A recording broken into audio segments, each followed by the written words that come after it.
তো আমরা সকালবেলা বেরিয়ে পড়লাম সুদীপকে নিয়ে, আমার একটা বন্ধুকে নিয়ে আসতে। তো আমরা এখন যাচ্ছি।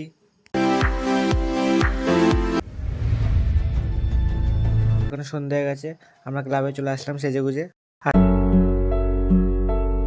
তো আমরা সকালবেলা বেরিয়ে পড়লাম সুদীপকে নিয়ে, আমার একটা বন্ধুকে নিয়ে আসতে। তো আমরা এখন যাচ্ছি।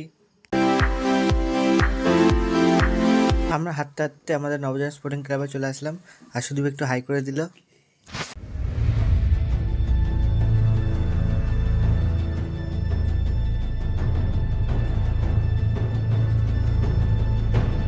আর এখনো সন্ধ্যা হয়ে গেছে, আমরা ক্লাবে চলে আসলাম সেজেগুজে। আর এসে দেখি প্রসাদ দিচ্ছে এখানে পুষ্পান্ন। তো আমি খাইনি, সবাই খাচ্ছে, সেটা দেখে আনন্দ নিলাম। এবার চলো একটু পার্কের ভেতর যাওয়া যাক।